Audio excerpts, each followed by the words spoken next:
Hello, everyone. Welcome to From the Heart. If it's your first time joining, I am Sakanya and I am someone who loves Christ. I speak about various topics related to real life experiences, and God gives me a word, puts something in my heart, and I share it with you. If you feel that it's something that is beneficial to you or will be, please like, share, and subscribe to the channel. Would be greatly appreciated. So I want to talk today about emotional intelligence. Something I've struggled with, something that's challenged me for certain on many occasions and still does. I think one of the key factors in having emotional intelligence is not the lack of having an emotion or experiencing emotions or even feeling emotions. It's not like you're a stoic. Rather, it's knowing how to address your emotions in a given situation where you make the best of the circumstance and the best of the situations by using your emotional intelligence, EI, in order to be able to create the best results. So I know there's and I'm not speaking of trauma and things like that. This is more of a day-to-day balance of emotions that I'm referring to. So like things that happen and things that may trigger you at work or even at home, or things that you may even see that you're not directly involved with, but you still develop an emotional response because you're reacting to whatever the stimuli is. So having emotional intelligence is imperative in order to be able to regulate your own physiological health as well as your best mental state, to keep it in subjection to what I hope is peace.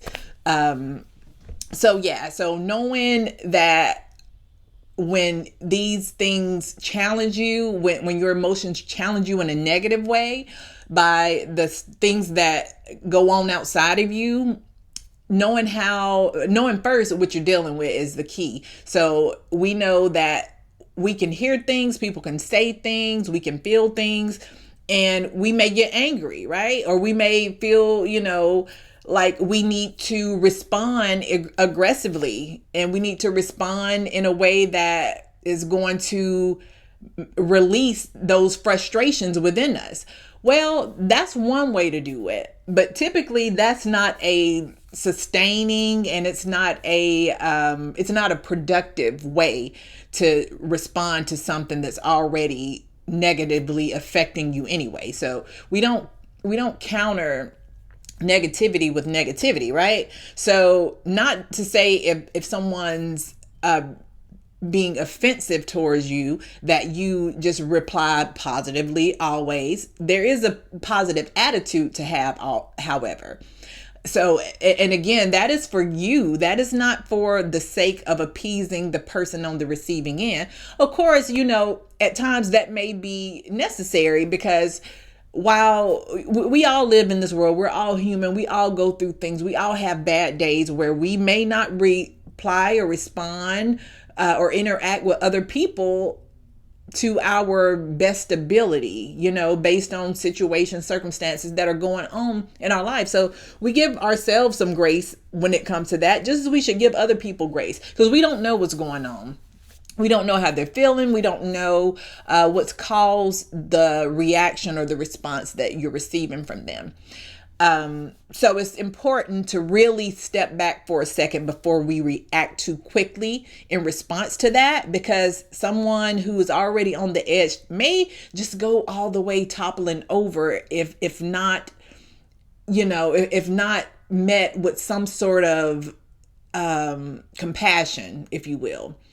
So even if we don't necessarily, we're not going to butter up people necessarily, or things or situations or injustices that we see as a result of people's behavior and actions, but we can address it in a wise and intelligent way, and in a way where we're keeping our own emotions and our own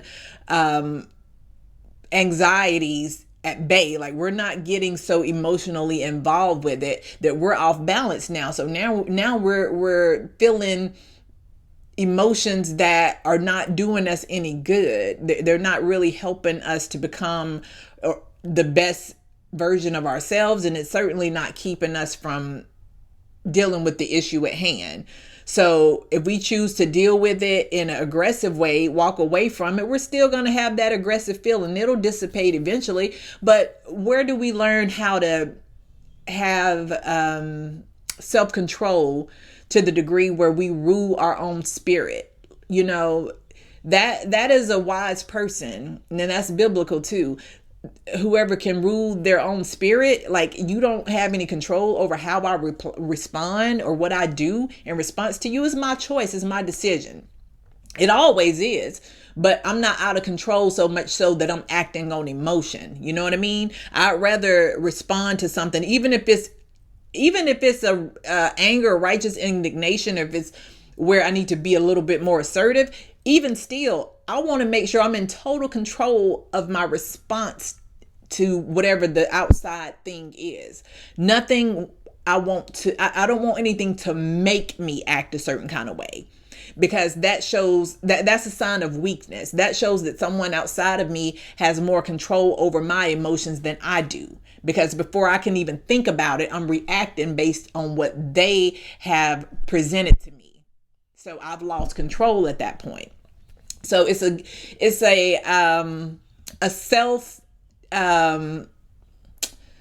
discipline exercise. It's a it helps you to build up your resistance to negativity, you know, and resistance as in, I'm not going to engage in it in that way. So I think it's important that we really begin to acknowledge when we find ourselves in situations that are, you know, that seek to challenge our responses and our emotions. And I know, like, for some people, it's almost like they're waiting on something to happen so they can respond negatively.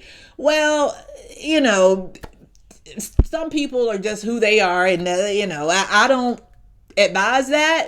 I don't see how that's good for your energy, your heart, your anything. How can you be productive and spread the love of God in this world when you are constantly being used? Because that's what you're being.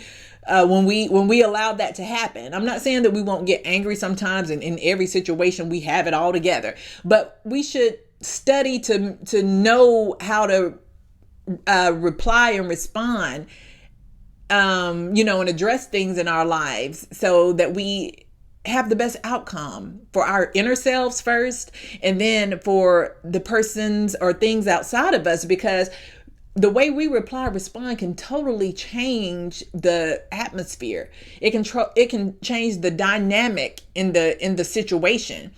You know, it can totally shift the environment. It can make things that appeared one way as though they never were, all because of how we respond. We have that much control. So if I want to control something, I'm not going to do it in a way where it's my own carnal and physical strength and my physical abilities and emotions charging the reply or the atmosphere change. I want it to be a godly response where I am using my obedience to what I know is right in the Word of God in order to shape my reality according to the Word of God, so I can get the results that are promised therein. So that's the only way that, and it's the most peaceable outcome, and it's just, and it's right. So I had to learn this, and I'm still learning. It is a continual process, but I encourage you to do the same. Think about it when, you know, when these challenges come and you're like, okay, I'm about to go off. I'm about to, you know, curse this person out. I'm about to slap this person, Lord forbid, you know, but, you know, it's like, okay, wait a minute. Is this me, or is this me being a puppet for the people outside of me who are provoking me to do something that I have total control over doing the thing or not doing the thing? Which one is greater? The fact that someone can make you do something, or the knowing and the ability to do what you feel is necessary, or what is right according to your inner constitution and not what's going on outside of you. So try it. I'm going to keep working on it too. Until next time, guys, keep shining. Thank you.